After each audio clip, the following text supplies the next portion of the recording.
இப்போ ஏர்போர்ட்டில் கூட்டத்தினரில் கேட்கும்போது கொஞ்சம் கூச்சமாக இருக்குது.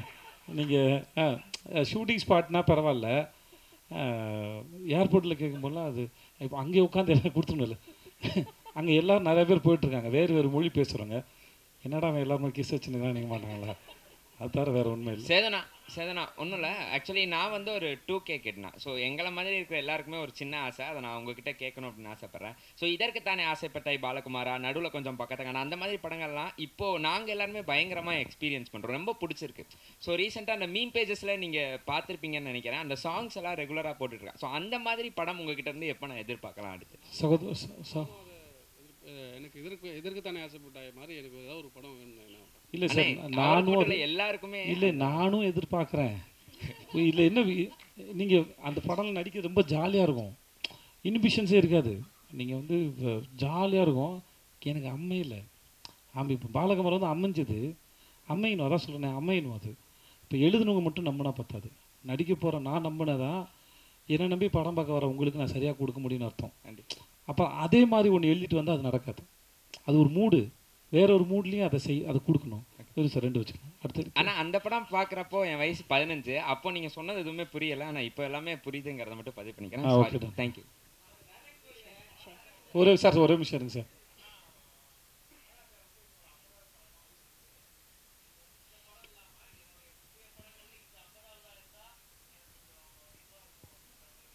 இல்லை அப்படி எதுவும் யோசிக்கலாம், நிஜமாக யோசிக்கலாம். எனக்கு அதாவது 50ங்கிறது உங்களுக்கு தான் ஜென்ரலாக நம்பர் தானே ஒழிய, நானும் அதை பெருசாக கன்சிடர் பண்ணல. எல்லா படத்தோட வெற்றி முக்கியம். கடைசியாக முடிச்சிக்கலாம் சார். சார் ரொம்ப நேரம் அது கேளுங்க சார், ஒரே நிமிஷம்ங்க. இவர் ரொம்ப நேரமாக ஒரு பெரிய மனுஷன் கேட்டே இருக்காப்புல சார், பதில் சொல்லிக்கிறேன், நீங்கள் கேளுங்க. மொத்தமாக வெள்ளை கலர் டை அடிச்சு வந்துருக்கீங்கன்னு நினைக்கிறேன், இல்லைண்ணே?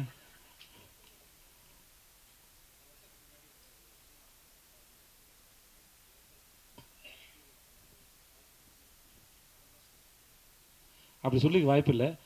இல்லை இதனால சொல்லிக்க மாட்டேன், அவங்கள ஒர்க் பண்ணுறது கம்ஃபர்டபுள்னு சொல்லியிருப்பேன். அது எப்படி சொல்ல முடியும் அவங்களும்? ஓகே, உங்கள் கேள்விக்கு நான் முக்கியம்னு சொல்லி எவ்வளோ பாராட்டுவாங்க என்கிட்ட.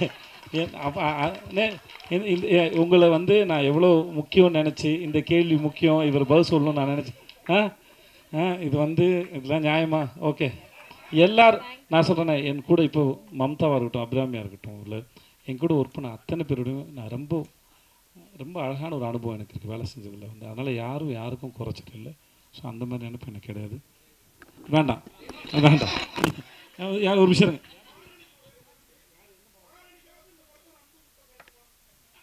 சார், அது கரெக்டு. இதுக்கு வந்து இல்லை நீங்கள் படம் பாருங்கள், தெரியும் மகாராணி யார் இந்த படத்தில் உங்களுக்கு.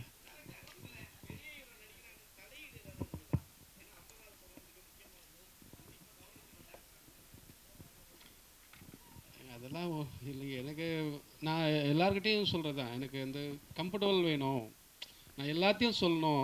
நான் இப்போது சேதனங்கிட்டலாம் என்ன வேணால் சொல்லுவேன். ஆனால் இது பாருன்னு தெரில. நான் எனக்கு இந்த கொடுத்து வாங்குறது ரொம்ப பிடிக்கும். ஒரு இந்த மாதிரி சீனை வந்து சொல்லுவேன், அவர் அதை கேட்டுப்பார், அவர் ஒன்று கொடுப்பாரு, மறுபடியும் நான் அதில் கரெக்ட் 2 பேர் சேர்ந்து கொலாபரேட் பண்ணி ஒர்க் பண்ணுவோம். அது அப்படி தான். மற்றபடி எனக்கு எந்த சார் எனக்கு கொடுத்து பரிசு கொடுத்ததுக்கும் 50 படத்துக்கும் என்னை பாராட்டு தெரிவித்த சங்கத்தை சார்ந்த அத்தனை பேருக்கும் ரொம்ப நன்றி. வந்தவங்க எல்லாருக்கும் ரொம்ப ரொம்ப நன்றி சார். Thank you so much.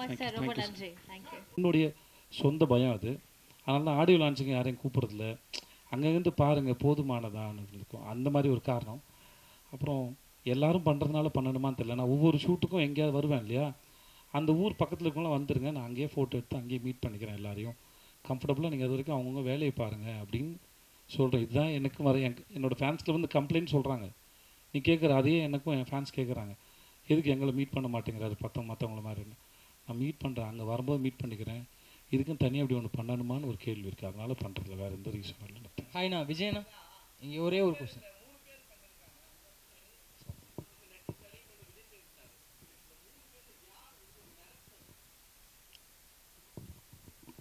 இவர்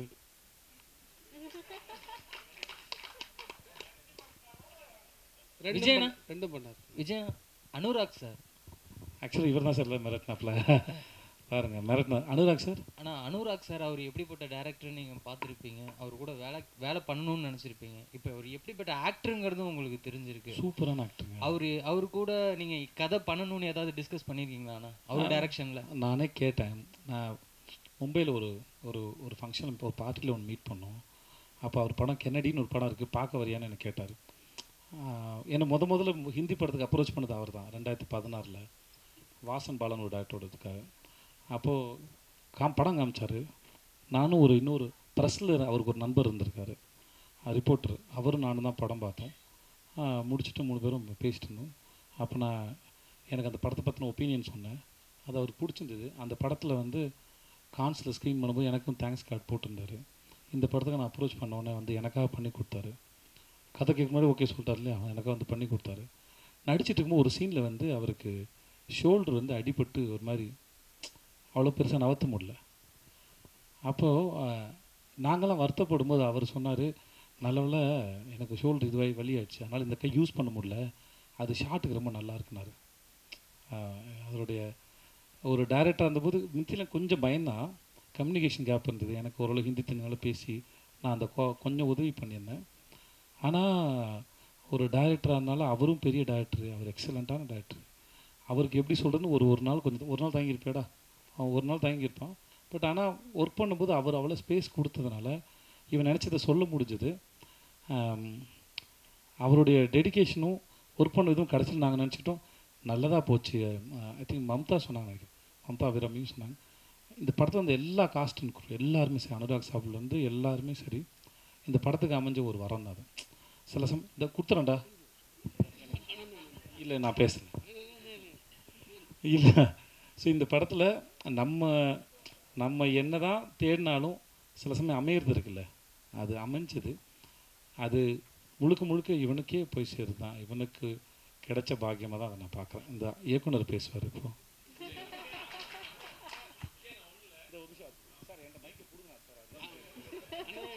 ஒரு பாயிண்ட்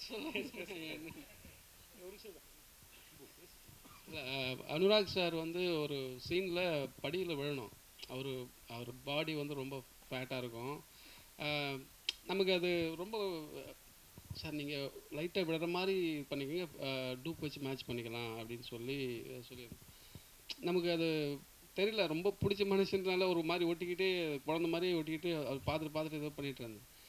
கேமரா சரி சும்மா படுங்க சார், சும்மா ஒரு கியூ மட்டும் கொடுங்க அப்படின்னா டப்புன்னு விழுந்து புரண்டிட்டாரு. அது கேமரா தெரியாமல் நான் பாட்டு உள்ளே போயிட்டேன். அவர் பிடிச்சி திட்டாரு, அறிவு நீ டைரக்டர் அது என்னது அப்படின்னு சொல்லி திட்டிட்டு அப்புறம் கூப்பிட்டு வச்சு பாடம் எடுத்தார், இப்படி இருக்கணும், நீ பயப்படக்கூடாது யார் என்ன இருந்தாலும் அப்படின்னு சொல்லி கிட்டத்தட்ட அதுக்கடுத்து ஒரு லென்த்தாக உருண்டிட்டு வரணும். அண்ணன் சொன்ன மாதிரி கை உடஞ்சி போச்சு. கொஞ்சம் இதில் மட்டும் வாங்க சார், நீ நடந்து வந்துடலான்னா அது இல்லை, நீ உனக்கு என்ன தேவையை எடுத்துக்கலாம்னு சொல்லிட்டு உருண்டிட்டே வந்துட்டுருக்காரு. தவந்து வந்துட்டு இருந்தார். அது ஒரு இதுவாக இருந்தது. நம்ம பெருசாக பார்த்த ஒரு ஆள் என்ன இப்படி இது பண்ணுறாரா அப்படின்னு அந்த எமோஷனை எப்படி என்ன சொல்ல தெரியல. ஏதாவது ஒரு விஷயம்னா தப்பானா என்ன சொல்லி அண்ணன் வச்சுருப்பேன். அண்ணன் இல்லாத சீனில் ரொம்ப கஷ்டப்பட்டேன். ஒரு நிறைய இடங்கள் கூட உதவி பண்ணிகிட்டே இருந்தார். ரொம்ப நன்றி. விஜய் சேதுபதி 2 கொஸ்டின் உங்கள்கிட்ட. ஆக்சுவலி ஃபாரினில் போய் வேலை பார்க்குறவங்களுக்கு தான் சொந்த மண்ணோட அருமை தெரியும் அப்படின்னு சொல்லுவாங்க. அது மாதிரி நீங்கள் அதர் லாங்குவேஜில் போய் நிறைய மூவிஸ் பண்ண ஆரம்பிச்சிட்டிங்க.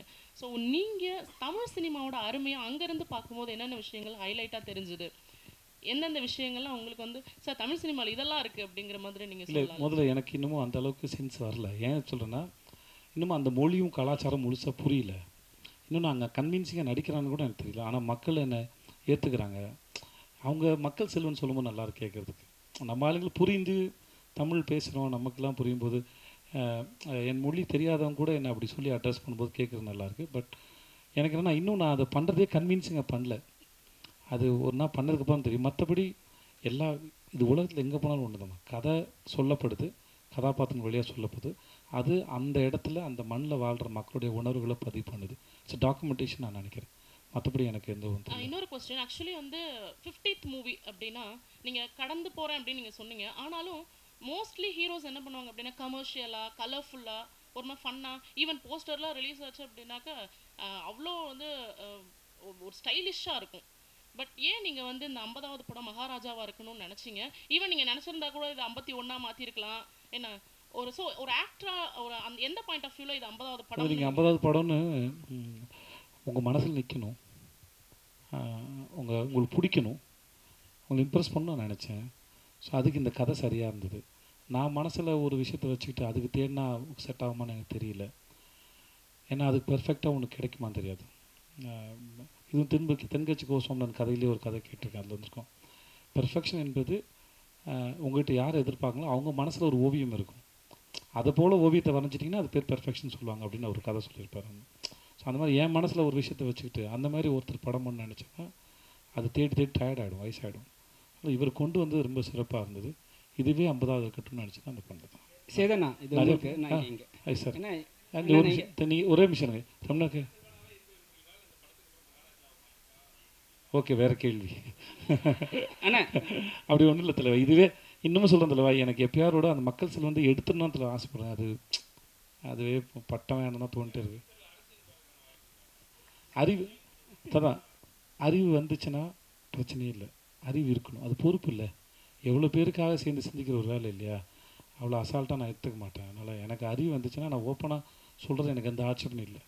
எனக்கு அதை பற்றின சென்ஸ் இருக்கணும். ஆமாம், இவ்வளோ பேருக்கு பதிலாக நம்ம முடிவு எடுக்கிறோம், அவங்க வாழ்க்கை தீர்மானிக்கிறோமோ, ஏதோ ஒரு பொறுப்பு இருக்குன்னா அதுக்கான சிந்தனையும் அறிவும் அரசியலும் தெரிஞ்சால் மட்டும்தான் நான் செய்யணும்னு நினைக்கிறேன். மற்றபடி வேறு யார் மேலே எனக்கு எந்த ஒப்பீனியன் கிடையாது. செல்வண்ணா அண்ணா இங்கே அண்ணா இங்கே என்னன்னா இப்போ வந்து இன்னும் ஒரு 2 கேள்வி முடிச்சுக்கலாமா? முடிச்சுக்கலாமா? இப்போ வந்து சேதுனா வந்து ஒரு 2 வருஷத்துக்கு முன்னாடி வந்து ரொம்ப சோஷியலாக இருப்பாங்க, எல்லாரையும் வந்து டக்குன்னு மீட் பண்ணுவாங்க, அதெல்லாம் ஒரு விஷயம் போயிருந்தது.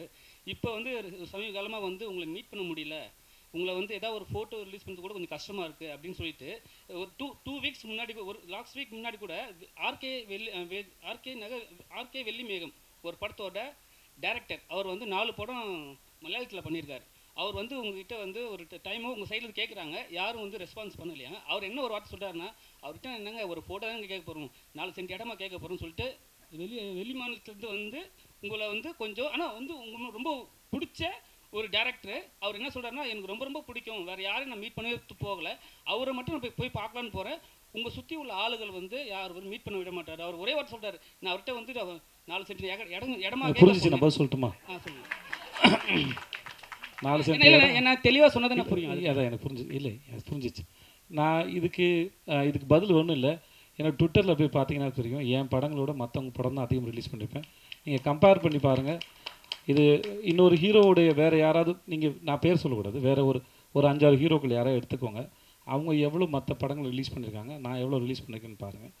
அப்புறம் ஒரு ஸ்டேஜுக்கு மேலே சொல்லுவாங்க, நான் வர எல்லாத்தையும் பண்ணிகிட்டு இருந்தேன், சிலது வந்து நல்லா இல்லாததையும் பண்ணிகிட்டு இருந்தேன். அப்போ சில பேர் கம்ப்ளைண்ட் பண்ணாங்க, நீங்கள் பண்ணாதீங்க, அதை நம்புகிறோம் நாங்கள் அப்படின்னு சொன்னாங்க. அதனால் ஓரளவு எங்களுக்கு பிடிச்சதை பண்ணிகிட்ருக்கோம். 2வது அண்ட் 3வது, இவங்க சொன்னோன்னே மீட் பண்ண முடியாத சூழல் எல்லாருக்கும் இருக்கும்ல. நான் ஊரில் இருந்துருக்க மாட்டேன், வெளியே போயிருப்பேன், ஏதாவது ஒன்று இருக்கும் இல்லையா. அவர் எப்படி அவர் வேலைகள் பிஸியாக இருப்பாரோ அந்த மாதிரி நானும் என்னுடைய வேலைகள் பிஸியாக இருப்பேன். நிறைய பேர் நிஜமாக நேரம் கிடையாது தான், இருந்தாலும் நான் மீட் பண்ணி சந்தித்து ஃபோட்டோ எடுத்து தான் இருக்கேன்.